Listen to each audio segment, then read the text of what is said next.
അറക്കലിന്റെ മനക്കലിലേക്ക് സ്വാഗതം. എൻ്റെ മുത്തുകളെ സത്തുകളെ കരളുകളെ കുളിരുകളെ പഞ്ചാര കുഞ്ചുകളെ. നാളത്തെ എക്സാം കൂടി കഴിഞ്ഞാൽ പിന്നെ നമ്മൾ ആരാ, പിന്നെ നമ്മൾ വേറെ ലെവൽ സീരിയല്. പക്ഷെ നാളത്തെ എക്സാം കഴിയണം. നാളെ 2 എക്സാം ഉണ്ട്, പ്രശ്നമാണ്. പക്ഷെ ടെൻഷനൊന്നുമില്ല, നമുക്ക് എന്ത് ചെയ്യാം, 1 by 1 ആയിട്ട് ഓരോ എക്സാം മെല്ലെ മെല്ലെ റൊമാൻറ്റിക് ആയിട്ട് പഠിക്കാം. ബയോളജിയുടെ കേസിൽ ബയോളജിയിലെ 2nd chapter parts of evolution, പരിണാമത്തിന്റെ വഴികൾ, ഒരു കീറാമുട്ടി ചാപ്റ്ററാണ്, ഇഷ്ടംപോലെ പഠിക്കാനുണ്ട്.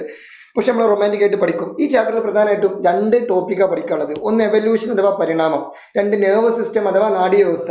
ഈ 2 ടോപ്പിക്കും അതിൽ പ്രധാനപ്പെട്ട കുറച്ച് ക്വസ്റ്റ്യൻസും ചെയ്ത് കഴിഞ്ഞാൽ നമ്മൾ ഈ ചാപ്റ്റർ എന്ത് ചെയ്തു, കംപ്ലീറ്റ് ആക്കി. No tension. അപ്പോൾ ഞാൻ ഈ ചാപ്റ്ററിൻ്റെ 2 വീഡിയോ നമ്മളെ യൂട്യൂബിൽ അപ്ലോഡ് ചെയ്യും. അതിലൊരു വീഡിയോ ആണ് ദീസ് വീഡിയോ. ഓക്കെ, വേറൊരു വീഡിയോ ഞാൻ സെപ്പറേറ്റ് വേറെ ചെയ്തിട്ടുണ്ട്, അതും പോയി നിങ്ങൾ കാണണം. ആ 2 വീഡിയോ കണ്ടു കഴിഞ്ഞാൽ ഏകദേശം നെർവസ് സിസ്റ്റവും കഴിഞ്ഞു, എവല്യൂഷനും കഴിഞ്ഞു. പിന്നെ നമ്മൾ ലൈവിലുള്ള കുറച്ച് ക്വസ്റ്റ്യൻസും നിങ്ങൾ വർക്കൗട്ട് ചെയ്ത് കഴിഞ്ഞാൽ സെറ്റാ, പിന്നെ ഒന്നും വേണ്ട. പിന്നെ എന്തിനാ മൊത്തം അറക്കൽ ജീവിച്ചിരിക്കുന്നത്. അപ്പോൾ ഒന്നാമത്തത് എവല്യൂഷൻ അല്ലെങ്കിൽ പരിണാമം. പരിണാമം എന്ന് പറഞ്ഞാൽ സിംപിളി അതിൻ്റെ മീനിങ് എന്താണെന്ന് ചോദിച്ചാൽ ചേഞ്ചസ് അഥവാ മാറ്റങ്ങൾ എന്നാണ്. എവല്യൂഷൻ എന്ന് പറഞ്ഞാൽ എന്താണ്, ചേഞ്ച് അല്ലെങ്കിൽ മാറ്റം. അതാണ് സിമ്പിളായിട്ട് നമുക്ക് അർത്ഥം വെക്കാൻ പറ്റുന്ന ഒരു സാധനം. എവല്യൂഷൻ എന്ന് പറഞ്ഞാൽ ചേഞ്ച് അല്ലെങ്കിൽ മാറ്റം. പക്ഷെ നമുക്ക് ഈ ചാപ്റ്ററിൽ പഠിക്കാനുള്ളത് എന്താണെന്ന് ചോദിച്ചാൽ, വളരെ പണ്ട് ലോകത്ത് എന്ത് മാത്രമേ ഉള്ളൂ, പാവപ്പെട്ട കുഞ്ഞു മൈക്രോ ഓർഗാനിസംസ് മാത്രമേ ഉള്ളൂ. ആ ലോകത്തിൽ പണ്ട് മൈക്രോ ഓർഗാനിസംസ് മാത്രമേ ഉള്ളൂ. ബാക്ടീരിയ പോലെയുള്ള ഒരു കോശം മാത്രമുള്ള, ഒരു സെല്ല് മാത്രമുള്ള, യൂണിസെല്ലുലാർ ആയിട്ടുള്ള ചെറിയ കുഞ്ഞു ജീവികളെ ഉള്ളൂ. പക്ഷെ ഇന്ന് അങ്ങനെയാണോ? ഇന്ന് നോക്കൂ സുഹൃത്തുക്കളെ, ആന, പട്ടി, പൂച്ച, പാമ്പ്, പഴുതാര, ചിമ്പാൻസി, ജിറാഫ്, കണ്ടാമൃഗ, ഹിപ്പോപ്പൊട്ടാമസ്, അങ്ങനെ വൈവിധ്യമാർന്ന പല ടൈപ്പ് വെറൈറ്റി ജീവികളുണ്ട്. അപ്പം ഇതിൻ്റെ ക്വസ്റ്റ്യൻ എന്താണെന്ന് ചോദിച്ചാൽ, പണ്ടാകെ ഈ ടൈപ്പ് ജീവികളുള്ളൂ, യൂണിസെല്ലുലാർ ആയിട്ടുള്ള ഒരു ചെറിയ കുഞ്ഞു ജീവികളുള്ളൂ. പക്ഷെ ഇന്ന് അങ്ങനെയാണോ? അല്ല, ഇന്ന് വൈവിധ്യമാർന്ന ഒരുപാട് ജീവികളുണ്ടായി. അതെങ്ങനെ ഉണ്ടായി എന്നുള്ളതാണ് ക്വസ്റ്റ്യൻ. അതിൻ്റെ സിമ്പിളായുള്ള ആൻസർ എവല്യൂഷൻ. മാറ്റം സംഭവിച്ചു. പണ്ടത്തെ ജീവികൾക്ക് മാറ്റം സംഭവിച്ചിട്ട് വേറെ കുറേ ജീവികളുണ്ടായി. അവർക്ക് മാറ്റങ്ങൾ സംഭവിച്ചിട്ട് വേറെ കുറേ ജീവികളുണ്ടായി. അവരിലും കുറേ മാറ്റങ്ങൾ സംഭവിച്ച് വേറെ ജീവികളുണ്ടായി. അവരിലും കുറേ മാറ്റങ്ങൾ സംഭവിച്ച് വേറെ ജീവികളുണ്ടായി. അങ്ങനെ മാറ്റം സംഭവിച്ച് എവല്യൂഷൻ സംഭവിച്ച് പരിണാമം സംഭവിച്ചിട്ടാണ് ഇന്ന് കാണുന്ന ഇത്രത്തോളം വൈവിധ്യമാർന്ന ഡൈവേഴ്സിറ്റി നിറഞ്ഞ ഈ ഒരു വേൾഡ് ഉണ്ടായത് എന്നാണ് ആര് പറയുന്നത്? ശാസ്ത്രം പറയുന്നത്. ഇത് എക്സ്പ്ലെയിൻ ചെയ്യുന്ന 2 തിയറികളാണ് നമുക്ക് ഈ ഒരു ചാപ്റ്ററിൽ ആദ്യം പഠിക്കാനുള്ളത്. അതിലൊന്ന് Lamarckism, 2 Darwinism. 1 Lamarckism, 2 Darwinism. Lamarckism introduce ചെയ്തതാണ് ആരാണ്? സ്വാഭാവികമായിട്ടും ആരായിരിക്കും? ലാമാർക്കായിരിക്കും. അതുകൊണ്ടാണ് അതിൻ്റെ പേര് എന്ത് വന്നത്? ലാമാർക്കിസം എന്നുള്ള പേര് വന്നത്. ലാമാർക്കിസം ഇൻട്രൊഡ്യൂസ് ചെയ്ത ആരാണ്? ലാമാർക്കാണ്. ഈ ലാമാർക്കിസത്തിൽ ലാമാർക്ക് പറഞ്ഞത് എന്താണെന്ന് ചോദിച്ചാൽ, സെൽഫ് അക്വേർഡ് ക്യാരക്ടേഴ്സ്, സ്വയാർജിത സ്വഭാവങ്ങൾ, ഒരു ജീവി ആ ജീവിയുടെ ലൈഫ് സ്പാനിൽ സ്വന്തമായിട്ട് ആർജിച്ചെടുക്കുന്ന ക്യാരക്ടറാണ് എന്ത്? സ്വയാർജിത ക്യാരക്ടർ, അല്ലെങ്കിൽ സ്വന്തമായിട്ട് ആർജിച്ചെടുക്കുന്ന സ്വഭാവമാണ് സ്വയാർജിത സ്വഭാവം. ഒരു ജീവി ആ ജീവിയുടെ ലൈഫ് സ്പാനിൽ സെൽഫായിട്ട് അക്വയർ ചെയ്തെടുക്കുന്ന ഒരു ക്യാരക്ടറാണ് എന്ത്? Self acquired character. അതെന്ത് ചെയ്യുന്നു? നെക്സ്റ്റ് ജനറേഷൻ ട്രാൻസ്ഫർ ചെയ്യുന്നു. അപ്പോൾ നെക്സ്റ്റ് ജനറേഷൻ കിട്ടി. ഇനി അവൻ എന്ത് ചെയ്യും? വേറെ സെൽഫ് അക്വേർഡ് ക്യാരക്ടർ എന്ത് ചെയ്യും? ഇതേപോലെ ഉണ്ടാക്കിയെടുക്കും. എന്നിട്ട് അതും കൂടി നെക്സ്റ്റ് ജനറേഷന് കൊടുക്കും. അപ്പോൾ അവർക്ക് എത്ര എണ്ണം കിട്ടി? 2 എണ്ണം കിട്ടി. ഇനി അവരുടെ ജീവിത കാലഘട്ടത്തിൽ വേറൊരു സെൽഫ് അക്വേർഡ് ക്യാരക്ടർ എന്ത് ചെയ്യും? ഇതേപോലെ ആർജിച്ചെടുക്കും. എന്നിട്ട് അതും കൂടി അതിൻ്റെ നെക്സ്റ്റ് ജനറേഷന് കൊടുക്കും. അപ്പോൾ അവർക്ക് എത്ര എണ്ണം കിട്ടി? 3 എണ്ണം കിട്ടി. ഇനി അവരുടെ ലൈഫ് സ്പാനിൽ വേറെ സെൽഫ് അക്വേർഡ് ക്യാരക്ടർ എന്ത് ചെയ്യും? ഇതേപോലെ അക്വയർ ചെയ്തെടുക്കും. അതും കൂടി അതിൻ്റെ നെക്സ്റ്റ് ജനറേഷൻ കൊടുക്കും. അപ്പോൾ അവർക്ക് എത്ര എണ്ണം കിട്ടി? 4 എണ്ണം കിട്ടി. ഇങ്ങനെ ജനറേഷൻ ടു ജനറേഷൻ ഇങ്ങനെ പാസ് ചെയ്ത് കഴിഞ്ഞാൽ സ്വാഭാവികമായിട്ടും കുറേ കാലം കഴിഞ്ഞാൽ അതായത് കോടിക്കണക്കിന് വർഷം കഴിഞ്ഞാൽ സ്വാഭാവികമായിട്ടും ഈ ഫസ്റ്റുള്ള ചങ്ങായിക്ക് ഒരു സെൽഫ് അക്വേർഡ് ക്യാരക്ടറും ആ ലാസ്റ്റുള്ള ചങ്ങായിക്ക് ഇഷ്ടം പോലെ സെൽഫ് അക്വേർഡ് ക്യാരക്ടർ ഉണ്ടാവില്ലേ? കാരണം അയാൾക്ക് ജനറേഷൻ ടു ജനറേഷൻ ഒരുപാട് സെൽഫ് അക്വേർഡ് ക്യാരക്ടേഴ്സ് കിട്ടിയിട്ടുണ്ട്. അപ്പോൾ അയാളും തമ്മിൽ നല്ല വ്യത്യാസം ഉണ്ടാവും. അപ്പോൾ അയാൾ വേറെ തന്നെ ഒരു ജീവിയായി മാറുത്രേ. അങ്ങനെയാണ് ഒരു പുതിയ ഓർഗാനിസം ഉണ്ടാവുന്നത് എന്നാണ് ആര് എക്സ്പ്ലെയിൻ ചെയ്തത്? ലാമാർക്ക് എക്സ്പ്ലെയിൻ ചെയ്തത്. അതാണ് എന്ത്? ലാമാർക്കിസം. അപ്പോൾ ലാമാർക്കിസത്തിൽ self acquired characters generation to generation transfer ചെയ്യുന്നു. എന്നിട്ട് അതെന്ത് ചെയ്യുന്നു? That leads to creation of a new organism. അതൊരു ന്യൂ ഓർഗാനിസത്തിൻ്റെ ഒരു ക്രിയേഷനിലേക്ക്, ഒരു ഉത്ഭവത്തിലേക്ക് നയിക്കുന്നു. ആ രീതിയിൽ എന്ത് ചെയ്താൽ മതി? മൈൻഡ് സെറ്റ് ചെയ്ത് വെച്ചാൽ മതി. ഓക്കെ ആണല്ലോ. പക്ഷേ ഇത് ശാസ്ത്രം അംഗീകരിച്ചില്ല. എന്തുകൊണ്ടാണ് ശാസ്ത്രം ലാമാർക്കിസം അക്സെപ്റ്റ് ചെയ്യാതിരുന്നത് ചോദിച്ചാൽ അതിന് കാരണമുണ്ട്. ഈ സെൽഫ് അക്വേർഡ് ക്യാരക്ടേഴ്സ് ഒരിക്കലും എന്ത് ചെയ്യുന്നില്ല? ജനറേഷൻ ടു ജനറേഷൻ ട്രാൻസ്ഫർ ചെയ്യുന്നില്ല. ദറ്റ് ആർ നോട്ട് ഇൻഹെറിറ്റഡ് ആണ്. അത് ഇൻഹെറിറ്റ് ചെയ്യുന്നില്ല. അത് പാരമ്പര്യമായി കൈമാറാൻ പറ്റില്ല. ഒരു ഉദാഹരണം പറയുകയാണെന്നുണ്ടെങ്കിൽ, ഇപ്പം ഞാൻ നീന്തൽ പഠിക്കുന്നു. അത് ഞാൻ എൻ്റെ ജീവിത കാലഘട്ടത്തിൽ ഞാൻ നേടിയെടുത്തൊരു ക്യാരക്ടറാണ്. അതൊരു സെൽഫ് അക്വേർഡ് ക്യാരക്ടറാണ്. പക്ഷേ എനിക്ക് നീന്തൽ അറിയുന്ന എഴുതിയിട്ട് എൻ്റെ കുട്ടിക്ക് നീന്തൽ അറിയണമെന്നുണ്ടോ? ഇല്ല. എൻ്റെ കുട്ടി എന്ത് ചെയ്യണം? സെപ്പറേറ്റ് പഠിക്കണം. അല്ലാതെ ഇന്ത്യയിൽ നിന്നൊരു കുട്ടി ഉണ്ടാവുമ്പോൾ ആ കുട്ടിക്കും ആ നീന്തൽ എന്നുള്ള ഒരു ക്യാരക്ടർ കിട്ടൂല. അത് ഞാൻ എൻ്റെ ജീവിതത്തിൽ പഠിച്ചതാണ്. കുട്ടി സെപ്പറേറ്റ് നീന്തൽ പഠിക്കണം. ഇപ്പം എനിക്ക് വണ്ടി ഓട്ടാൻ അറിയാം എന്നിട്ട് എൻ്റെ കുട്ടിക്ക് വണ്ടി ഓട്ടാൻ അറിയണമെന്നുണ്ടോ? ഇല്ല. കുട്ടി വേറെ തന്നെ പഠിക്കണം. അപ്പോൾ സെൽഫ് അക്വേർഡ് ക്യാരക്ടേഴ്സ് ഒരിക്കലും എന്ത് ചെയ്യാൻ കഴിയില്ല? ഇൻഹെറിറ്റ് ചെയ്യാൻ കഴിയില്ല. ദാറ്റ്സ് ആർ നോട്ട് ഇൻഹെറിറ്റഡ് ആണ്. അത് പാരമ്പര്യമായിട്ട് കൈമാറാൻ കഴിയില്ല. അതുകൊണ്ട് എന്ത് ചെയ്തു, ഈ തിയറിയെ സയൻസ് എന്ത് ചെയ്തു, തള്ളിക്കളഞ്ഞു. കാരണം പിന്നെ മൂപ്പര് പറയുന്നതിൽ പ്രത്യേകിച്ച് കാര്യമൊന്നുമില്ല. അവരെന്താ പറഞ്ഞത്, self acquired characters generation transfer ചെയ്യുമെന്നാണ് പറഞ്ഞത്. പക്ഷെ അങ്ങനെ ചെയ്യുന്നില്ല. അപ്പം പിന്നെ ഈ തിയറിക്ക് എന്തില്ല, പ്രസക്തിയില്ല. അപ്പം ലാമാർക്കിസം എന്ത് ചെയ്തു, ലാമാർക്കിസം തുപ്പി ഒഴിവാക്കി. ആര്, സയൻസ്. ഓക്കെ. പിന്നെ രണ്ടാമത് വന്ന തിയറിയാണിത്, ഡാർവിനിസം. ഡാർവിനിസം ഇൻട്രൊഡ്യൂസ് ചെയ്ത ആരാണ്, ഡാർവിനാണ്. അതുകൊണ്ടാണ് ഡാർവിനിസം എന്നുള്ള പേര് വന്നത്. ലാമാർക്കാണെങ്കിൽ ലാമാർക്കിസം, ഡാർവിൻ ആണെങ്കിൽ ഡാർവിനിസം, അറക്കലാണെങ്കിൽ അറക്കലിസം. പക്ഷെ അറക്കലിന് അത്ര ബുദ്ധിയില്ല, എന്ത് ചെയ്യാൻ, പോട്ടെ. ഇതിൻ്റെ മറ്റൊരു പേരാണ് തിയറി ഓഫ് നാച്ചുറൽ സെലക്ഷൻ, പ്രകൃതി നിർദ്ധാരണ സിദ്ധാന്തം. തിയറി ഓഫ് നാച്ചുറൽ സെലക്ഷൻ അല്ലെങ്കിൽ പ്രകൃതി നിർദ്ധാരണ സിദ്ധാന്തം. ഇതാണ് ഇപ്പോൾ ഇന്ന് ലോകത്ത് ഏറ്റവും കൂടുതൽ അക്സെപ്റ്റൻസ് കിട്ടിയ തിയറി. ഡാർവിനിസം എന്ന് പറയുന്ന പ്രകൃതി നിർദ്ധാരണ സിദ്ധാന്തം എന്ന് പറയുന്ന തിയറി ഓഫ് നാച്ചുറൽ സെലക്ഷൻ എന്ന് പറയുന്ന ഈ ഒരു തിയറിയാണ് ഇന്ന് എവല്യൂഷനുമായി ബന്ധപ്പെട്ട് ലോകത്തെ ഏറ്റവും കൂടുതൽ അക്സെപ്റ്റൻസ് കിട്ടിയ തിയറി. അപ്പോൾ അയാളെ കുറിച്ച് നമുക്ക് എന്ത് ചെയ്യണം, ഒന്ന് ബഹുമാനിച്ച് ഡീറ്റെയിൽ ആയിട്ട് പഠിക്കണം. കാരണം അയാൾ വലിയ സംഭവമാണ്. അതുകൊണ്ടാണ് അയാളുടെ തിയറിക്ക് മാത്രം എന്ത് ചെയ്ത് അംഗീകാരം കിട്ടിയത്. അപ്പോൾ അയാളെ നമുക്കൊന്ന് ബഹുമാനിക്കാം. അയാൾ എങ്ങനെ ബഹുമാനിക്കണം എന്ന് ചോദിച്ചാൽ, സുഹൃത്തുക്കളെ, അയാളുടെ ഒരു പ്രൊഫൈൽ പഠിക്കാം. 1809 ഫെബ്രുവരി 12 വാലന്റൈൻസ് ഡേൻ്റെ ഒരു 2 ദിവസം മുമ്പ്, ഫെബ്രുവരി 14 വാലന്റൈൻസ് ഡേ, അതിൻ്റെ ഒരു 2 ദിവസം മുമ്പ് ഫെബ്രുവരി 12 ആര് ജനിച്ചത്, ഡാർവിൻ ജനിച്ചത്. എവിടെ ജനിച്ചു, ഷ്രൂസ്ബറി. ഏത് ബറി, ഷ്രൂസ്ബറിയിലാണ് ജനിച്ചത്. Mulberry, strawberry, Shrewsbury. ഞാൻ അങ്ങനെ ഞങ്ങൾക്ക് പറഞ്ഞു തരുന്നത്, മൾബറി, സ്ട്രോബറി, ഷ്രൂസ്ബറി, ആ രീതിയിൽ കണക്ട് ചെയ്യാം. എന്നിട്ട് 1831 അദ്ദേഹം ഒരു യാത്ര പോയി. 5 ഇയർ വോയേജ്, 5 വർഷത്തെ യാത്രയായിരുന്നു. പോയ കപ്പലിൻ്റെ പേര് HMS ബീഗൾ. പരീക്ഷയ്ക്ക് ചോദിക്കാൻ ചാൻസ് ഉണ്ട്. പോയ കപ്പലിൻ്റെ പേര് HMS ബീഗൾ. എങ്ങോട്ടാണ് പോയതെന്ന് ചോദിച്ചാൽ, സൗത്ത് അമേരിക്കയിലേക്കും ഓസ്ട്രേലിയയിലേക്കും ഗാലപ്പഗോസ് ഐലൻഡിലോട്ടാണ് പോയത്. South America, Australia, Galapagos island. എന്നിട്ട് അവിടെയുള്ള പക്ഷികളെയും ജന്തുക്കളെയൊക്കെ നിരീക്ഷിച്ച് 1836 അദ്ദേഹം തിരിച്ചു വന്നു. അവിടെയുള്ള എല്ലാ ജന്തുക്കളെയും അദ്ദേഹം നിരീക്ഷിച്ചിരുന്നുവെങ്കിലും അദ്ദേഹത്തിന് ഏറ്റവും കൂടുതൽ സ്പാർക്ക് അടിച്ച ജീവി ആരാണെന്നറിയോ, ഗാലപ്പഗോസ് ഫിഞ്ചസ് ആണ്. ഗാലപ്പഗോസ് കുരുവികൾ. ഗാലപ്പഗോസ് കുരുവികൾ കേട്ടോ, വെറും കുരുവികളല്ല, ഗാലപ്പഗോസ് കുരുവികൾ തന്നെ എഴുതി വെക്കണം. ഗാലപ്പഗോസ് ഫിഞ്ചസിനെ, ഗാലപ്പഗോസ് കുരുവികൾ അദ്ദേഹത്തിന് ഭയങ്കര സ്പാർക്ക് അടിച്ചു. എന്തുകൊണ്ട് സ്പാർക്ക് അടിച്ചു എന്ന് ചോദിച്ചാൽ കാരണമുണ്ട്. ഈ ഗാലപ്പഗോസ് ഫിഞ്ചസിന്റെ എല്ലാ ഭാഗവും ഒരുപോലെയാണ്. എല്ലാ ഭാഗവും ഒരുപോലെ, പക്ഷെ ഒരു ഭാഗം മാത്രം ഡിഫറെന്റാണ്. അവരുടെ കൈ ഒരുപോലെ, കാലൊരുപോലെ, ചിറകൊരുപോലെ, മൂടൊരുപോലെ, തലയൊരുപോലെ, എല്ലാ ഭാഗവും ഒരുപോലെ. ഒരു ഭാഗം ഡിഫറെൻറ്റ്. ഏതാ ഡിഫറെൻ്റ് എന്ന് ചോദിച്ചാൽ അവരുടെ കൊക്ക്, ബീക്ക്, ചുണ്ട്, കൊക്ക്. ഓക്കെ, ചുണ്ട് അല്ലെങ്കിൽ കൊക്ക് അല്ലെങ്കിൽ ബീക്ക്. അവരുടെ ബീക്കിന് എന്തുണ്ട്, ഭയങ്കരമായ ഒരു ഡിഫറൻസ് കാണപ്പെടുന്നുണ്ട്. ഇതാ shape and size of beak. ആ ബീക്കിൻ്റെ ഷേപ്പിലോ അല്ലെങ്കിൽ അതിൻ്റെ സൈസിലോ അതിൻ്റെ വലിപ്പത്തിലോ അല്ലെങ്കിൽ അതിൻ്റെ ആകൃതിയിലോ വലിപ്പത്തിലൊക്കെ എന്ത് ചെയ്യുന്നുണ്ട്, ചെറിയ ചെറിയ വ്യത്യാസങ്ങൾ കാണപ്പെടുന്നുണ്ട്. അതിനെ ബേസ് ചെയ്തിട്ട് അവിടെ ഏകദേശം 14 വെറൈറ്റി ഫിഞ്ചസ് എവിടെ ഉണ്ട്, ഗാലപ്പഗോസ് ദ്വീപിലുണ്ട്. അപ്പോൾ ഇയാളിങ്ങനെ ചിന്തിച്ചു, എന്തുകൊണ്ടാണ് അത്രത്തോളം വെറൈറ്റി?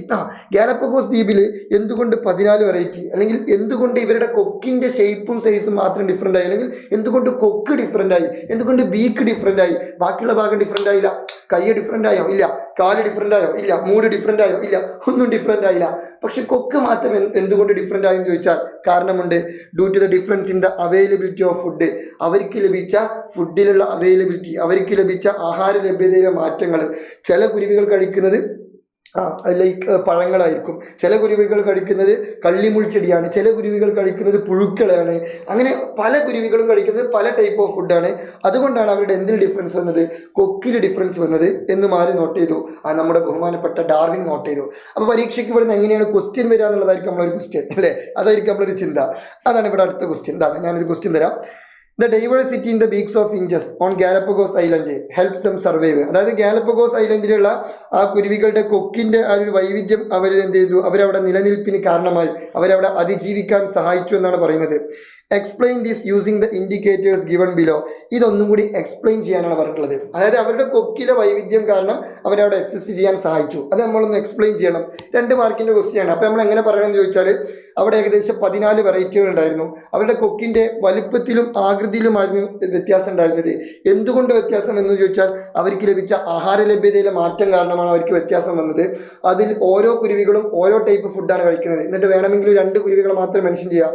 ചില കുരുവികൾ ഭക്ഷിക്കുന്നത് കള്ളിമുൾ ചെടിയാണ്, ചില കുരുവികൾ ഭക്ഷിക്കുന്നത് പഴങ്ങളെയാണ്, ചില കുരുവികൾ ഭക്ഷിക്കുന്നത് പ്രാണികളെയാണ്. അങ്ങനെ അതിൽ കുറേ നമ്മൾ മെൻഷൻ ചെയ്യുന്നുണ്ടല്ലോ. അപ്പോൾ ഏതെങ്കിലും 2 എണ്ണത്തിന് എന്ത് ചെയ്യുക, ജസ്റ്റ് ഒന്ന് മെൻഷൻ ചെയ്യുക. എന്നിട്ട് അത് അപ്പോൾ സ്വാഭാവികമായിട്ടും ഓരോ കുരുവികളും ഓരോ ടൈപ്പ് ഭക്ഷണമാണ് കഴിക്കുന്നത്. അതിനനുസരിച്ച് അവരുടെ കൊക്കിൽ എന്ത് ചെയ്തു, വൈവിധ്യം വന്നു. ഈ കൊക്കിലെ വൈവിധ്യം അവരെന്തിനു സഹായിച്ചു, അവിടെ സർവൈവ് ചെയ്യാൻ, അവിടെ അതിജീവിക്കാൻ, അവിടെ നിലനിൽക്കാൻ എന്ത് ചെയ്തു, അവരെ സഹായിച്ചു എന്നുള്ളത് എന്ത് ചെയ്യുക, ഡീറ്റെയിൽ ആയിട്ടൊന്ന് എഴുതി കൊടുക്കുക. 2 മാർക്കല്ലേ ഉള്ളൂ. അപ്പോൾ നിങ്ങൾ ആ രീതിയിൽ എഴുതി കൊടുത്താൽ മതി. ആ ഒരു ആൻസറിൽ വരേണ്ട പോയിന്റ് 14 വെറൈറ്റികളുണ്ട്. അവരുടെ shape of size and beak, shape and size of ബീക്കാണ് എന്ത് ഡിഫറൻസ് വന്നിട്ടുള്ളത്. പിന്നെ അതുപോലെ തന്നെ എന്തുകൊണ്ട് ഡിഫറൻസ് വന്നു, പിന്നെ 2 ഉദാഹരണങ്ങളും കൂടി എഴുതി കൊടുത്താൽ മതി. സെറ്റാണ്. ഓക്കെ ആണല്ലോ. യെസ്. എന്നാൽ ഞാൻ അടുത്ത ക്വസ്റ്റ്യൻ. അപ്പോൾ ഇതാണ് ഡാർവിനിസത്തിൻ്റെ ഒരു ബേസ്. ഡാർവിനിസം ഇൻട്രൊഡ്യൂസ് ചെയ്യാനുള്ള കാരണമായിട്ടുള്ള ഒരു യാത്രയാണ് ഈ ഒരു ഗാലപ്പഗോസ് യാത്ര. പക്ഷെ ഡാർവിനിസം എന്താണെന്ന് ചോദിച്ചാൽ സുഹൃത്തുക്കളെ, ഡാർവിനിസത്തിന് പ്രധാനമായിട്ടും 5 പോയിന്റാണ്. എത്ര പോയിന്റാണ്? 5 പോയിന്റാണ്. ആ 5 പോയിന്റുകൾ എന്ത് വില കൊടുത്തും പഠിക്കണം. എന്താ, ഇതാണ് 5 പോയിന്റ്. നിങ്ങളോട് ഒന്നുകിൽ ചോദ്യം വരിക എവിടെ നിന്നാണ് ചോദിച്ചാൽ നമ്മുടെ ഈ കുരുവികളുണ്ടല്ലോ, കുരുവികളുടെ കേസ് നിന്നാണ് ചോദ്യം വരിക. അപ്പോൾ ഞാൻ നിങ്ങൾക്കൊരു ചോദ്യം തന്നല്ലോ, ഇത് ബേസ് ചെയ്തിട്ടായിരിക്കും ഒരു ക്വസ്റ്റ്യൻ. അല്ലെങ്കിൽ ഡയറക്റ്റ് ഡാർവിനിസം എക്സ്പ്ലെയിൻ ചെയ്യാൻ പറയും. എങ്ങനെയെന്ന് ചോദിച്ചാൽ ഒരു 3 മാർക്കിനോ 4 മാർക്കിനോ ഡയറക്റ്റ് ഡാർവിനിസം എക്സ്പ്ലെയിൻ ചെയ്യാൻ പറയും. അല്ലെങ്കിൽ കുരുവികളുടെ കുറച്ച് ഫീച്ചേഴ്സ് ഇങ്ങനെ പറയും, എന്നിട്ട് എക്സ്പ്ലെയിൻ ഡാർവിനിസം എക്സ്പ്ലെയിൻ ചെയ്യുക. അല്ലെങ്കിൽ വേറെ എന്തെങ്കിലും ഒരു ഉദാഹരണം തരും, എന്നിട്ട് ലാസ്റ്റ് എക്സ്പ്ലെയിൻ ഡാർവിനിസം എക്സ്പ്ലെയിൻ ചെയ്യുക എന്ന് പറയും. എങ്ങനെ ചോദിച്ചാലും, എങ്ങനെ തല തിരിച്ചിട്ട് മറിച്ചിട്ട് ഏത് ലെവലിൽ ചോദിച്ചു കഴിഞ്ഞാലും ഡാർവിനിസം എന്നുള്ള വാക്ക് അതിലുണ്ടോ, അല്ലെങ്കിൽ ഡാർവിനിസത്തിനെ കുറിച്ചാണോ ക്വസ്റ്റ്യൻ, എന്നാൽ ഈ 5 പോയിന്റ് അതിൽ വേണം. കാരണം നമ്മൾ എക്സാമൊക്കെ എഴുതി കഴിഞ്ഞിട്ട് ക്വസ്റ്റ്യൻ പേപ്പർ വാല്യൂ ചെയ്യുമല്ലോ. അപ്പോൾ വാല്യുവേഷൻ സ്കീമിൽ അവർ കൊടുക്കുന്ന കാര്യം എന്താണെന്ന് ചോദിച്ചാൽ, ഡാർവിനിസത്തിൻ്റെ ക്വസ്റ്റ്യൻ വന്നു കഴിഞ്ഞാൽ ഈ 5 പോയിന്റ് കുട്ടി എഴുതിയിട്ടുണ്ടോ എങ്കിൽ കുട്ടിക്ക് മാർക്ക് കൊടുക്കാം. ആ രീതിയിലായിരിക്കും വാല്യുവേഷൻ സ്കീം ഉണ്ടാവുക. നീ 5 പോയിന്റ് കുട്ടി എഴുതിയിട്ടില്ലേ എന്നാൽ കുട്ടിക്ക് മാർക്കില്ല. വേറെ എന്ത് എഴുതി വെച്ചിട്ടും കാര്യമില്ല. അപ്പോൾ ഈ 5 പോയിന്റ് ഈസ് വെരി ഇമ്പോർട്ടൻ്റ് ആണ്. അപ്പോൾ 5 പോയിന്റ് ഏതൊക്കെയെന്ന് ചോദിച്ചാൽ, ഒന്നാമത്തത് ഓവർ പ്രൊഡക്ഷൻ ആണ്, 2 variation, 3 struggle for existence, 4 survival of the fittest, 5 natural selection, പ്രകൃതി നിർദ്ധാരണം. ഈ 5 പോയിന്റ് വെരി ഇമ്പോർട്ടൻ്റ് ആട്ടോ. അപ്പോൾ ഡാർവിനിസത്തിൻ്റെ 5 പോയിന്റിൽ ഈ 5 പോയിന്റ് എഴുതി കൊടുക്കുക. എന്നിട്ട് അതുമായി ബന്ധപ്പെട്ട ചെറിയ ചെറിയ കുഞ്ഞു കാര്യങ്ങൾ നിങ്ങളുടേതായിട്ടുള്ള ലാംഗ്വേജിൽ എഴുതി കൊടുത്താൽ മതി. ടെക്സ്റ്റ് ബുക്കിലുള്ള അതേപോലെ തന്നെ ആവണമെന്നില്ല, ഇതുപോലെ ആയാൽ ബെറ്റർ. ഞാൻ അതല്ലെങ്കിൽ നിങ്ങളെ ഒരു ലാംഗ്വേജിൽ എഴുതി കൊടുത്താലും മതി, നോ പ്രശ്നം. ഓക്കെ. അപ്പോൾ ഓവർ പ്രൊഡക്ഷൻ എന്ന് പറഞ്ഞാൽ ജീവികൾ ഇഷ്ടം പോലെ ഉണ്ടാവും. അമിതോത്പാദനമാണ്. അമിതോത്പാദനം എന്ന് പറഞ്ഞാൽ ജീവികൾ ഇങ്ങനെ പെറ്റുപെരുകുന്ന ടീം തന്നെ പോലെ ഇങ്ങനെ ഉണ്ടാവുക. അതിൽ തന്നെ അവരെന്ത് ചെയ്യുന്നുണ്ട്, പരസ്പരം വേരിയേഷൻ കാണിക്കുന്നുണ്ട്. ഇപ്പം എല്ലാ ജീവികളും ഒരേപോലെ ആവോ? ഇപ്പോൾ ഫോർ എക്സാമ്പിൾ എനിക്കൊരു 10 കുട്ടികളുണ്ടായി, ആ 10 കുട്ടികൾ ഒരേപോലെ ആവോ? ഇല്ല. കാരണം എന്താണ്, ആ 10 കുട്ടികളുടെ നിറത്തിലും സൈസിലും ഷേപ്പിലൊക്കെ വ്യത്യാസം ഉണ്ടാവും. അപ്പോൾ അവിടെ വേരിയേഷൻ ഉണ്ട്. ഈ ഓവർ പ്രൊഡക്ഷനുള്ള ജീവികൾ പരസ്പരം എന്തുണ്ടാവും, വേരിയേഷൻ ഉണ്ടാവും. അതിൽ ചില വേരിയേഷൻ മേ ബി ഫേവറബിൾ ആവാം, ചില വേരിയേഷൻ മേ ബി ഹാംഫുൾ ആവാം. ചില വേരിയേഷൻ ചിലപ്പോൾ എന്ത് ചെയ്യാം, അനുകൂലമാകാം, ചിലതെന്താവാം, ദോഷകരമാവാം, പ്രതികൂലമാകാം. എന്നിട്ട് സ്വാഭാവികമായിട്ടും ഓവർ പ്രൊഡക്ഷൻ ആയി കഴിഞ്ഞാൽ അവിടെ എന്തുണ്ടാവും, അവിടെ ഫുഡ് ഷോർട്ടേജും കാര്യങ്ങളൊക്കെ വരും. അപ്പോൾ അവിടെ എന്തുണ്ടാവും, കോമ്പറ്റീഷൻ ഉണ്ടാവും, മത്സരം ഉണ്ടാവും, സ്ട്രഗിൾ ഫോർ എക്സിസ്റ്റൻസ് ഉണ്ടാവും. സ്ട്രഗിൾ ഫോർ എക്സിസ്റ്റൻസ് ഉണ്ടാകുമ്പോൾ സ്വാഭാവികമായിട്ടും ഫേവറബിൾ വേരിയേഷൻ ഉള്ള ആൾ അവിടെ എന്ത് ചെയ്യും, സർവൈവ് ചെയ്യും. അൺഫേവറബിൾ വേരിയേഷൻ ഉള്ള ആൾ എന്ത് ചെയ്യും, അവിടെ ഡിസ്ട്രോയ് ചെയ്യപ്പെട്ടു പോകും. Organism with favourable variation survive in the struggle for existence. എന്നിട്ട് അയാൾ എന്ത് ചെയ്യും, അയാൾക്കൊരു ഫേവറബിൾ വേരിയേഷൻ ഉണ്ടായതുകൊണ്ടാണല്ലോ അയാൾ അവിടെ സർവൈവ് ചെയ്തത്. ആ ഫേവറബിൾ വേരിയേഷൻ, അയാൾക്കാരും ഫേവറബിൾ വേരിയേഷൻ ഉണ്ടായത് കൊണ്ട് അയാൾ സർവൈവ് ചെയ്തു. അപ്പോൾ ആ സർവൈവ് ചെയ്യാനുള്ള കാരണം എന്താണ്, ആ ഫേവറബിൾ വേരിയേഷൻ. എന്നിട്ട് ആ ഫേവറബിൾ വേരിയേഷൻ എന്ത് ചെയ്യുന്നറിയോ, അയാൾ എന്നിട്ട് അയാളുടെ നെക്സ്റ്റ് ജനറേഷൻ എന്ത് ചെയ്യും, ട്രാൻസ്ഫർ ചെയ്യും. ഇപ്പം നെക്സ്റ്റ് ജനറേഷൻ ആ ഫേവറബിൾ വേരിയേഷൻ കിട്ടി. ഇനി അവിടെയും ഇതേപോലെ എന്തുണ്ടാവും, ഓവർ പ്രൊഡക്ഷൻ. ആ നെക്സ്റ്റ് ജനറേഷനിലും ഇതേപോലെ ഓവർ പ്രൊഡക്ഷനും വേരിയേഷനും സ്ട്രഗിൾ ഫോർ എക്സിസ്റ്റൻസും സർവൈവൽ ഓഫ് ദി ഫിറ്റസ്റ്റ് കാര്യങ്ങളൊക്കെ നടക്കും. എന്നിട്ട് അവിടെയും വീണ്ടും ആ ജനറേഷനിൽ ഫേവറബിൾ വേരിയേഷൻ ഉള്ള ഒരാൾ എന്ത് ചെയ്യും, അവിടെ സർവൈവ് ചെയ്യും. എന്നിട്ട് ആ ഫേവറബിൾ വേരിയേഷനും കൂടി അതിൻ്റെ നെക്സ്റ്റ് ജനറേഷന് കൊടുക്കും. അപ്പോൾ അതിൻ്റെ അപ്പുറത്തുള്ള നെക്സ്റ്റ് ജനറേഷൻ എത്ര ഫേവറബിൾ വേരിയേഷൻ കിട്ടി, 3 കിട്ടി. എന്നിട്ട് ആ തലമുറയിലും എന്തുണ്ടാവും, ഓവർ പ്രൊഡക്ഷനും വേരിയേഷനും സ്ട്രഗിൾ ഫോർ എക്സിസ്റ്റൻസ് ഒക്കെ ഉണ്ടാവും. എന്നിട്ട് അവിടെയും ഒരു എക്സ്ട്രാ ഫേവറബിൾ വേരിയേഷൻ ഉള്ള ആൾ എന്ത് ചെയ്യും, അവിടെ എക്സസ് ചെയ്യും. എന്നിട്ട് അതും കൂടി അതിൻ്റെ നെക്സ്റ്റ് ജനറേഷന് കൊടുക്കും. അപ്പോൾ അതിൻ്റെ നെക്സ്റ്റ് ജനറേഷൻ എത്ര കിട്ടി, 4 കിട്ടി. ഇങ്ങനെ generation to generation favourable variation transfer ചെയ്തിട്ടാണ് എന്ത് ചെയ്യുന്നത്, ഒരു പുതിയ ജീവി ഉണ്ടാകുന്നത് എന്നാണ് ആര് പറഞ്ഞത്, ഡാർവിൻ പറഞ്ഞത്. They reproduce more effectively and create new generations. അതായത് സർവൈവ് ചെയ്തിട്ടുള്ള ആ ഫേവറബിൾ വേരിയേഷൻ ഉള്ള ആ ഒരു ജീവി ഉണ്ടല്ലോ, ആ ഒരു പർട്ടിക്കുലർ ജീവി അത് റീപ്രൊഡ്യൂസ് ചെയ്യും. എന്നിട്ട് അതിൻ്റെ ആ ഒരു ഫേവറബിൾ വേരിയേഷൻ എന്ത് ചെയ്യുന്നു, passed on to the next ജനറേഷന് കൊടുക്കും. എന്നിട്ട് നെക്സ്റ്റ് ജനറേഷനും ഇതുപോലെ ഈ സിനാരിയോ വീണ്ടും റിപ്പീറ്റ് ചെയ്യും. അങ്ങനെ ജനറേഷൻ ടു ജനറേഷൻ ഒരുപാട് ഫേവറബിൾ വേരിയേഷൻസ് എന്ത് ചെയ്യുന്നു, ഇങ്ങനെ ട്രാൻസ്ഫർ ചെയ്യും. More variations accumulate over time leading to the creation of an organism. Okay, അങ്ങനെയാണ് എന്ത് ചെയ്യുന്നത്, ഒരു പുതിയൊരു ഓർഗാനിസത്തിൻ്റെ ക്രിയേഷനിലേക്ക് ഇത് നയിക്കുന്നത്. അപ്പോൾ നിങ്ങൾ നിങ്ങളുടേതായുള്ള ഒരു ലാംഗ്വേജിൽ എഴുതി കൊടുത്താൽ മതി. പക്ഷേ അൾട്ടിമേറ്റ്ലി ഈ 5 പോയിന്റാണ് ഇതിൽ വേണ്ടത്. ഓവർ പ്രൊഡക്ഷന്, വേരിയേഷന്, struggle for existence, survival of the fittest and last one natural selection. Okay ആണല്ലോ. അപ്പോൾ ഇതാണ് സെറ്റപ്പ്. ഇതിൽ തന്നെ ഒരു കാര്യം കൂടി നമ്മൾ എക്സ്ട്രാ പഠിച്ചു വെക്കണം. ഈ ഓവർ പ്രൊഡക്ഷൻ എന്ന് പറഞ്ഞാൽ ഇഷ്ടംപോലെ ആൾക്കാരുണ്ടാവും. അപ്പോൾ എനിക്കൊരു 10 കുട്ടികളുണ്ടായി, അതിലൊരു 5 കുട്ടികൾ എൻ്റെ പോലെ, അതിനെന്താ വിളിക്കുക? അത് ഹെറിഡിറ്റി അല്ലേ? ഓക്കെ. ഒരു 3 എൻ്റെ പെണ്ണുങ്ങളെ പോലെ, അത് ഹെറിഡിറ്റിയാണ്. നമ്മൾ ഒന്നാമത്തെ ചാപ്റ്റർ പഠിച്ചിട്ടുണ്ട്, അതൊക്കെ പാരമ്പര്യമാണ്. ഒന്നിൻ്റെ എൻ്റെ ഉപ്പാൻ്റെ പോലെയാണ് ഒരു കുട്ടി, അതും പാരമ്പര്യമാണ്. പക്ഷെ ഒന്ന് ഞങ്ങൾ ആരും പോലെയല്ല, എൻ്റെ പോലെയല്ല, എൻ്റെ പെണ്ണുങ്ങളെ പോലെയല്ല, ഞങ്ങൾ കുടുംബക്കാരെ പോലെയല്ല, ആരും പോലെയല്ല. അപ്പോൾ അത് അവിഹിതം എന്ന് പറയാൻ പറ്റുമോ? ഇല്ല. അതാണ് ആക്ച്വലി എന്ത്? വേരിയേഷൻ. ഈ വേരിയേഷൻ ശരിക്കും സംഭവിക്കുന്നുണ്ടോ? ഉണ്ട്. അതിൽ നമുക്ക് ആർക്കും ഡൗട്ടില്ല. നമ്മൾ ഒന്നാമത്തെ ചാപ്റ്ററിൽ അതിൻ്റെ റീസൺസ് ഒക്കെ നമ്മൾ പഠിച്ചതാണ്. പക്ഷേ പ്രശ്നം എന്താണെന്ന് ചോദിച്ചാൽ, ഈ റീസൺസ് ഒക്കെ നമ്മൾ പഠിച്ചത് ആരുടെ പരീക്ഷണങ്ങൾ ത്രൂ ആണ് പഠിച്ചത്? മെൻ്റലിൻ്റെ പരീക്ഷണങ്ങൾ ത്രൂ ആണ്. ഈ മെൻ്റൽ വരുന്നത് എപ്പോഴാണെന്നറിയോ? ഈ ഡാർവിനൊക്കെ ജീവിച്ച്, ഡാർവിനൊക്കെ കുറേ കാലം നമ്മൾ ഭൂമിയിലൂടെ സഞ്ചരിച്ച് ഡാർവിൻ മരിച്ചതിനൊക്കെ ശേഷമാണ് ആര് വരുന്നത്? മെൻ്റലും ടീമൊക്കെ വരുന്നത്. എന്ന് വെച്ചാൽ ഡാർവിൻ്റെ കാലഘട്ടത്തിൽ ഡാർവിൻ ജീവികളിൽ വേരിയേഷൻ സംഭവിക്കുന്നുണ്ട് എന്ന് പറഞ്ഞപ്പോൾ അത് ആരും വിശ്വസിച്ചില്ല. കുറേ ആൾക്കാർ അത് വിശ്വസിച്ചില്ല. കുറേ ആൾക്കാർ പറഞ്ഞു വേരിയേഷൻ സംഭവിക്കൂല, എടാ ഡാർവിനെ എനിക്ക് പിരാന്താണ്, എങ്ങനെയാണ് വേരിയേഷൻ സംഭവിക്കുക?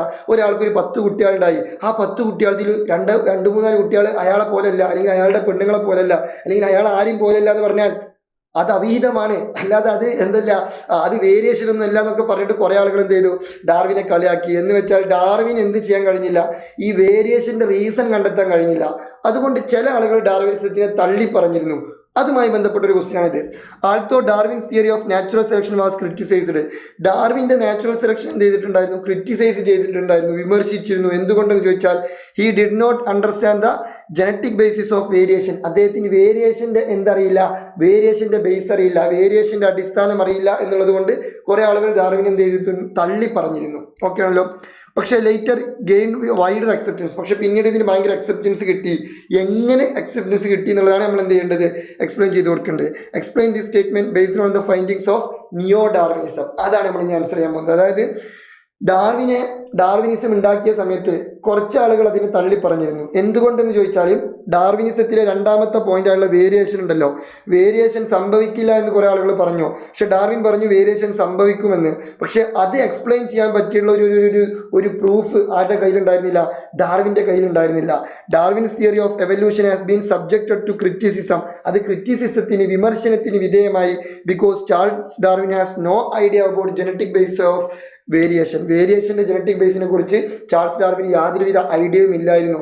പിന്നീട് എന്ത് ചെയ്യുന്നു അറിയോ? പിന്നീട് മെൻ്റൽ വന്നിട്ട് എന്ത് ചെയ്യുന്നു? വേരിയേഷൻ സംഭവിക്കുന്നുണ്ട്, അതിന് കൃത്യമായുള്ള കാരണങ്ങളുണ്ട് എന്ന് കണ്ടെത്തി. അപ്പോൾ നിങ്ങൾ എഴുതി കൊടുക്കേണ്ട ആൻസർ ഇതാ. പിന്നീട് മെൻ്റൽ വന്നിട്ട് എന്ത് ചെയ്തു?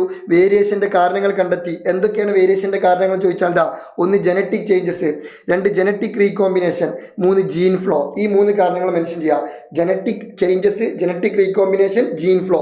ഇനി അതിലേക്ക് ഒന്നും കൂടി ആഡ് ചെയ്യാം, മ്യൂട്ടേഷനും കൂടി ആഡ് ചെയ്യാം. മ്യൂട്ടേഷൻ ഇവിടെ കൊടുത്തിട്ടില്ല.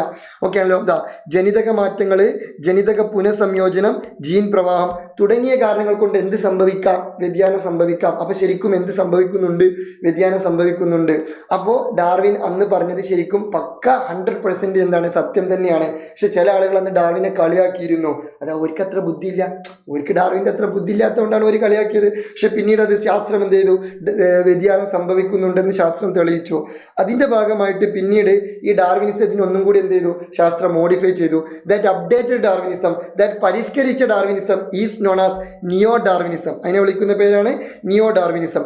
അപ്പോൾ നിയോ ഡാർവിനിസത്തിൽ കുറച്ച് കാര്യങ്ങൾ ആഡ് ചെയ്തല്ലോ. അപ്പോൾ എന്തെല്ലാം കാര്യങ്ങളാണ് ആഡ് ചെയ്തതെന്ന് ചോദിച്ചാൽ, പോപ്പുലേഷൻ ജനറ്റിക്സ്, പാലിയന്റോളജി, പരിസ്ഥിതി ശാസ്ത്രം തുടങ്ങിയ മേഖലകളിൽ നിന്നുള്ള തെളിവുകളും തുടർ പഠനങ്ങളുമാണ് ഡാർവിനിസത്തോട് കൂട്ടിച്ചേർത്തത്. ഏതൊക്കെ മേഖലകൾ? Population genetics, palaeontology, environmental science, അതൊക്കെ എന്ത് ചെയ്തു? Added to the Darwinism. ഡാർവിനിസത്തിലേക്ക് ആഡ് ചെയ്തു ടു ഫോം നിയോ ഡാർവിനിസം. എന്നിട്ട് എന്തുണ്ടാക്കി? നിയോ ഡാർവിനിസം ഉണ്ടാക്കി. അപ്പോൾ അതും ജസ്റ്റ് ഒന്ന് ഓർത്ത് വെക്കണം. ഇനി നമുക്ക് പഠിക്കാനുള്ളത് എവല്യൂഷൻ ട്രീ ആണ്. എവല്യൂഷൻ ട്രീ, പരിണാമവൃക്ഷം ഇത്രേ ഉദ്ദേശിക്കുന്നുള്ളൂ. ലോകത്തുള്ള എല്ലാ ജീവികളും വന്നത് ഒരു കോമൺ പോയിന്റിൽ നിന്നാണ്. ഒരു വൃക്ഷം എത്ര പടർന്ന് പന്തലിച്ച് എത്ര ഉയരങ്ങളിലോട്ട് പോയി കഴിഞ്ഞാലും അതിൻ്റെ എല്ലാ ബ്രാഞ്ചും ഫോം ചെയ്തത് എവിടുന്നാണ്? അതിൻ്റെ ആ വേരിൽ നിന്നാണ്. അതേപോലെ ലോകത്തിലുള്ള എല്ലാ ജീവികളും വന്നത് ഒരു കോമൺ പോയിന്റിൽ നിന്നാണ്. That common point is known as LUCA, last universal common ancestor, അവസാനത്തെ സാർവത്രിക പൊതുപൂർവികൻ. എന്നിട്ട് അവർക്ക് കുറേ ചെറിയ ചെറിയ കുടുംബങ്ങളുണ്ട്. അതാണ് MRCA, most recent common ancestor, ഏറ്റവും അടുത്ത പൊതുപൂർവികൻ. ഇനി അപ്പോൾ ഏറ്റവും അവസാനത്തെ ആളാരാണ്? അത് LUCA. ഏറ്റവും അടുത്ത പൊതുപൂർവികന്മാരാരാണ്? അത് MRCAകൾ. എന്നാൽ ഇനി LUCA ഉണ്ടല്ലോ, ഏറ്റവും ലാസ്റ്റത്തെ, അതായത് നമ്മളെ ആദ്യത്തെ തറവാട്, ആ LUCA എവിടെ നിന്നാണ് ഉണ്ടായതെന്ന് ചോദിച്ചാൽ അത് പ്രിമിറ്റീവ് സെല്ലിൽ നിന്നാണ് ഉണ്ടായത്, അല്ലെങ്കിൽ പ്രോട്ടോ സെല്ലിൽ എന്നും പറയാം. പ്രോട്ടോ സെൽ അല്ലെങ്കിൽ പ്രിമിറ്റീവ് സെല്ലിൽ നിന്നാണ് എന്ത് ഫോം ചെയ്തത്? LUCA ഫോം ചെയ്തത്. അതും ജസ്റ്റ് ഒന്ന് എന്ത് ചെയ്യുക, അഡീഷണൽ ആയിട്ട് പഠിച്ചു വെക്കുക. പിന്നെ ഈ എവല്യൂഷൻ്റെ തെളിവുകളാണ്. എവല്യൂഷന് പ്രധാനമായിട്ടും ഇഷ്ടം പോലെ തെളിവുകളുണ്ട്. 3 തെളിവുകൾ നിങ്ങൾ വിചാരിക്കരുത്, അത് നമ്മുടെ ടെക്സ്റ്റ് ബുക്കിൽ മെൻഷൻ ചെയ്ത 3 തെളിവുകൾ മാത്രമാണ്. അതും 3 തെളിവുകളല്ല, 3 ബ്രാഞ്ചസ് ആണ്. ആ ബ്രാഞ്ചിൻ്റെ അണ്ടറിൽ തന്നെ ഇഷ്ടം പോലെ തെളിവുകളുണ്ട്. ഞാൻ ബ്രാഞ്ച് മാത്രമല്ല, വേറെയും കുറേ ബ്രാഞ്ചുകൾ എന്തിന് തെളിവായിട്ട് രേഖപ്പെടുത്തിയിട്ടുണ്ട്? എവല്യൂഷൻ തെളിവായിട്ട് രേഖപ്പെടുത്തിയിട്ടുണ്ട്. അപ്പോൾ ഒന്നാമത്തെ ഒരു മേഖലയാണ് ഫോസിൽ എവിഡൻസസ്. ഫോസിൽ എവിഡൻസസിൽ ഇഷ്ടം പോലെ തെളിവുകളുണ്ട്. ആ ഒരു ബ്രാഞ്ചിനെ, ആ ഒരു മേഖലയെ വിളിച്ചതാണ് പേരാണെന്ത്? Fossil evidences. ഓക്കെ, ഇതിൻ്റെ അണ്ടറിൽ പല ജീവികളുടെയും ഫോസിലുകൾ നമുക്ക് കിട്ടിയിട്ടുണ്ട്. അങ്ങനെ ഓരോ ജീവികളുടെയും ഫോസിലുകൾ എവല്യൂഷന് പല രീതിയിൽ തെളിവുകളായിട്ട് മാറിയിട്ടുണ്ട്. ഇപ്പോൾ ഇതുപോലെ തന്നെ കമ്പാരറ്റീവ് അനാട്ടമി, ജീവികളുടെ അനാട്ടമി താരതമ്യം ചെയ്യുമ്പോൾ നമുക്ക് എന്ത് കിട്ടാറുണ്ട്? എവല്യൂഷന് തെളിവ് കിട്ടാറുണ്ട്. പിന്നെ മോളിക്കുലാർ ബയോളജി, ജീവികളുടെ മോളിക്കുലാർ ബയോളജി, ജീവികളുടെ തന്മാത്ര ജീവശാസ്ത്രത്തെക്കുറിച്ച് പഠിക്കുമ്പോഴും നമുക്കിതുപോലെ പല ടൈപ്പ് ഓഫ് എവല്യൂഷൻ്റെ തെളിവുകളും നമുക്ക് കിട്ടാറുണ്ട്. ഇനി ഇതിൽ നമ്മൾ പ്രധാനമായിട്ടും പഠിക്കേണ്ട ഒരു കാര്യമുണ്ട്. ഈ ഒരു ഫോസിൽ എവിഡൻസസിൽ ടെക്സ്റ്റ് ബുക്കിൽ ഇങ്ങനൊരു പിക്ചർ ഉണ്ട്. ഈ പിക്ചർ പരീക്ഷയ്ക്ക് തന്നിട്ട് മേ ബി ഇതെന്താണെന്ന് ചോദിക്കാം. അപ്പോൾ നിങ്ങൾ പറയണം അതിനെ വിളിക്കുന്ന പേരാണ് ആർക്കിയോപ്റ്റെറിക്സ്. എന്താണ് പേര്? ആർക്കിയോപ്റ്റെറിക്സ്. ഒരു വൃത്തികെട്ട പേരാണ്, പക്ഷെ ഒന്നും ചെയ്യാനില്ല. ഇതാ കറക്റ്റ് ആ പേരൊന്ന് ഓർത്ത് വെക്കണം. ആർക്കിയോപ്റ്റെറിക്സ്. എന്താണ് പേര്? ആർക്കിയോപ്റ്റെറിക്സ്. അത് എഴുതുമ്പോൾ എങ്ങനെ എഴുതാമെന്ന് ചോദിച്ചാൽ ആർക്കായോ എന്നാണ് എഴുതുക. ആർക്കിയോപ്റ്റെറിക്സ് എന്ന് പറയും, അല്ലെങ്കിൽ ആർക്കിയോപ്റ്റെറിക്സ്. ആരായി ആർക്കിയോപ്റ്റെറിക്സ് എന്ന് ചോദിച്ചാൽ ആക്ച്വലി ഇത് ബേർഡ്സിൻ്റെയും റെപ്റ്റൈൽസിൻ്റെയും ഒരു കണക്ഷൻ ലിങ്കാണ്. ബേർഡ്സിൻ്റെയും റെപ്റ്റൈൽസിൻ്റെയും കണക്ഷൻ ലിങ്ക്, പക്ഷികളുടെയും ഉരകങ്ങൾക്കിടെയും ഇടയിൽ ഉണ്ടായിട്ടുള്ള ഒരു ജീവിവർഗമാണിത്, നമ്മുടെ ബഹുമാനപ്പെട്ട ആർക്കിയോപ്റ്റെറിക്സ്. അതായത് ലോകത്തിൽ ആദ്യം റെപ്റ്റൈൽസ് ആണ് ഉണ്ടായത്, പിന്നീടാണ് ബേർഡ്സ്, പക്ഷികൾ ഉണ്ടാകുന്നത്. അപ്പോൾ ഈ റെപ്റ്റൈൽസിൽ നിന്നും ബേർഡ്സിലേക്ക് ഒരു രൂപമാറ്റം സംഭവിക്കുന്നതിൻ്റെ ഇടയിൽ ഒരു ടീം ജീവിച്ചിരുന്നു. ആ ടീമാണ് ആക്ച്വലി ആര്? ആർക്കിയോപ്റ്റെറിക്സ് അല്ലെങ്കിൽ ആർക്കിയോപ്റ്റെറിക്സ്. ഓക്കെ ആണല്ലോ, അതും ഇവിടുന്ന് ജസ്റ്റ് ഒന്ന് പഠിച്ചു വെക്കുക. പിന്നെ ഉള്ളതാണ് മോളിക്കുലാർ ബയോളജിയിലുള്ള ഒരു ചെറിയൊരു ഭാഗം. മോളിക്കുലാർ ബയോളജിയിൽ നമ്മൾ ജീവികളുടെ മോളിക്കുലാർ ബയോളജി കമ്പയർ ചെയ്യുമ്പോൾ, അല്ലെങ്കിൽ ജീവികളുടെ മോളിക്യൂൾസുകൾ കമ്പയർ ചെയ്യുമ്പോൾ, ഫോർ എക്സാമ്പിൾ ഹീമോഗ്ലോബിൻ എന്ന് പറയുമ്പോൾ നമ്മളെ രക്തത്തിന് ചുവപ്പ് നിറം നൽകുന്ന ചങ്ങായാണ് ഹീമോഗ്ലോബിൻ. ഈ ഹീമോഗ്ലോബിൻ്റെ പ്രത്യേകത എന്താണെന്ന് ചോദിച്ചാൽ, ഹീമോഗ്ലോബിനിൽ 2 ചെയിൻ ഉണ്ട്. ഒന്ന് ആൽഫ ചെയിനും 2 ബീറ്റ ചെയിനും. ഇതിലെ ഈ ബീറ്റ ചെയിൻ ഉണ്ടല്ലോ, ഈ ബീറ്റ ചെയിനിൽ ഇഷ്ടംപോലെ അമിനോ ആസിഡ്സ് ഉണ്ട്.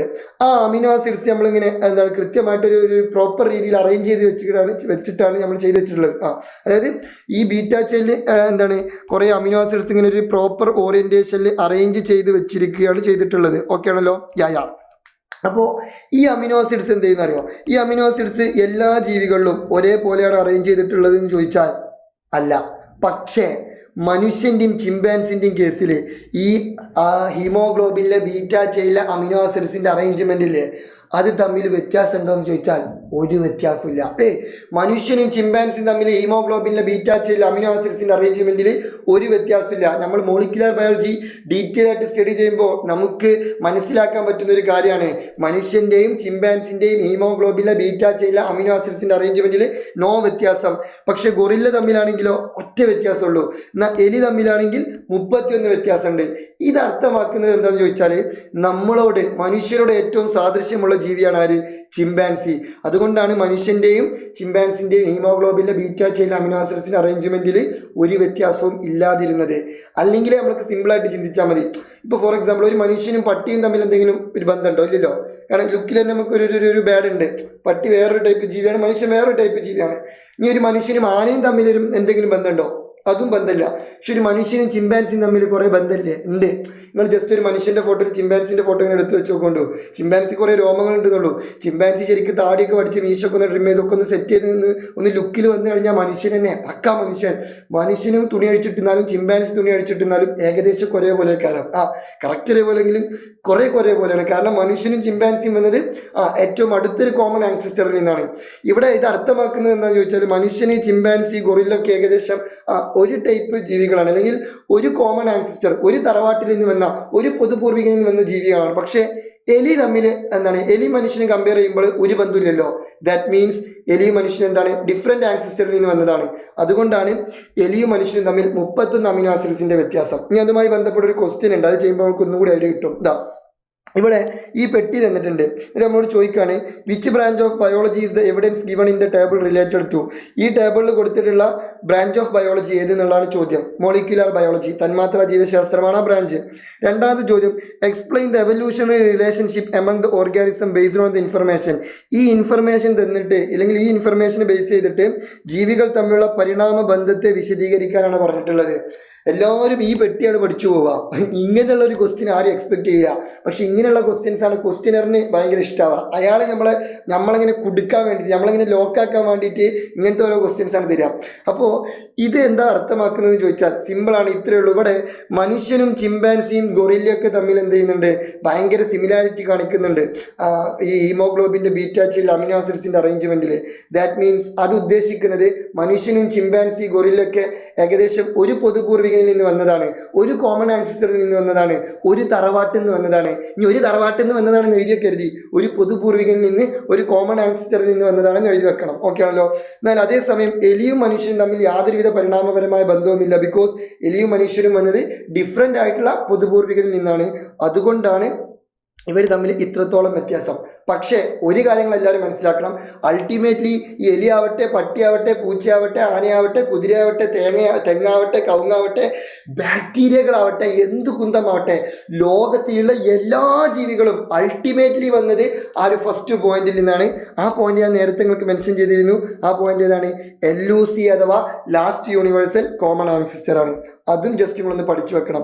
ഇനി ഒരൊറ്റ ടോപ്പിക്കും കൂടിയും ഈ ഒരു ഭാഗത്തുണ്ട്, അത് സൂപ്പർ ബഗ്ഗാണ്. സൂപ്പർ ബഗ് കഴിഞ്ഞ വർഷം എക്സ്ട്രാ റീഡിംഗ് ആയിരുന്നു, പക്ഷേ ഈ വർഷം അത് പഠിക്കാനുണ്ട്. ഈ സൂപ്പർ ബഗ്ഗിൻ്റെ പ്രത്യേകത എന്താണെന്ന് ചോദിച്ചാൽ അതൊരു ടൈപ്പ് ഓഫ് ബാക്ടീരിയ ആണ്. ആ ബാക്ടീരിയൻ്റെ പ്രത്യേകത എന്താണെന്ന് ചോദിച്ചാൽ that has become resistant to many antibiotics. അതിന് ഒരുപാട് ആൻറ്റിബയോട്ടിക്കിനെ റെസിസ്റ്റ് ചെയ്യാനുള്ള കഴിവുണ്ട്. ഓക്കെ ആണല്ലോ. നേരെ മറിച്ച് സാധാ ബാക്ടീരിയകൾക്ക് എന്തിനുള്ള കഴിവില്ല? ആൻറ്റിബയോട്ടിക്കിനെ റെസിസ്റ്റ് ചെയ്യാനുള്ള കഴിവില്ല. പക്ഷേ സൂപ്പർ ബഗ് ബാക്ടീരിയകൾക്ക് എന്തിനുള്ള കഴിവുണ്ട്? ആൻറ്റിബയോട്ടിക്കിനെ റെസിസ്റ്റ് ചെയ്യാനുള്ള കഴിവുണ്ട്. ആൻറ്റിബയോട്ടിക്കുകളെ പ്രതിരോധിക്കാൻ ശേഷിയുള്ള ഒരു തരം ബാക്ടീരിയകളാണ് ഇത് സൂപ്പർ ബഗ്. ഇതെന്തിന് ഇവിടെ പറഞ്ഞു എന്ന് ചോദിച്ചാൽ ഈ സൂപ്പർ ബഗ് ബാക്ടീരിയകൾ മറ്റുള്ള ബാക്ടീരിയയിൽ നിന്നും എവല്യൂഷൻ സംഭവിച്ചിട്ടാണ് ഉണ്ടായത്. അതായത് പൊതുവെ ബാക്ടീരിയകൾക്ക് എന്തിനുള്ള കഴിവില്ല? ആൻറ്റിബയോട്ടിക്കിനെ റെസിസ്റ്റ് ചെയ്യാനുള്ള കഴിവില്ല. പക്ഷേ സൂപ്പർ ബഗ് ബാക്ടീരിയകൾക്ക് അതിനുള്ള കഴിവുണ്ട്. അതെങ്ങനെ കിട്ടിയെന്ന് ചോദിച്ചാൽ ത്രൂ എവല്യൂഷൻ, പരിണാമത്തിലൂടെ കിട്ടിയതാണ്. അപ്പോൾ മേ ബി പരീക്ഷയ്ക്ക് അതും ചോദിക്കാം. അപ്പോൾ ആ ഒരു സാധനം നമ്മുടെ മൈൻഡിൽ വേണം. അപ്പോൾ ആ പരിണാമം നടക്കുന്നുണ്ട്, അത് സത്യമാണ് എന്ന് പ്രൂവ് ചെയ്യിപ്പിക്കാൻ വേണ്ടിയിട്ട് ജസ്റ്റ് ഒരു ഉദാഹരണമായിട്ട് ബാക്ടീരിയൻ്റെ കേസ് പറഞ്ഞതാണ്. ഓക്കെ ആണല്ലോ. ഇപ്പം ഹാപ്പി ആയില്ലേ? അങ്ങനെയെങ്കിൽ നമുക്ക് എന്ത് ചെയ്യാം, ഇനി അടുത്ത വീഡിയോയിൽ നെർവസ് സിസ്റ്റം ഡിസ്കസ് ചെയ്യാം. അപ്പോൾ നിങ്ങൾ അടുത്ത വീഡിയോ പോയി കണ്ടോളൂ. So see you soon. All the best. ഇത് നിങ്ങളുടെ സ്വന്തം ബഹുമാനപ്പെട്ട അറക്കൽ.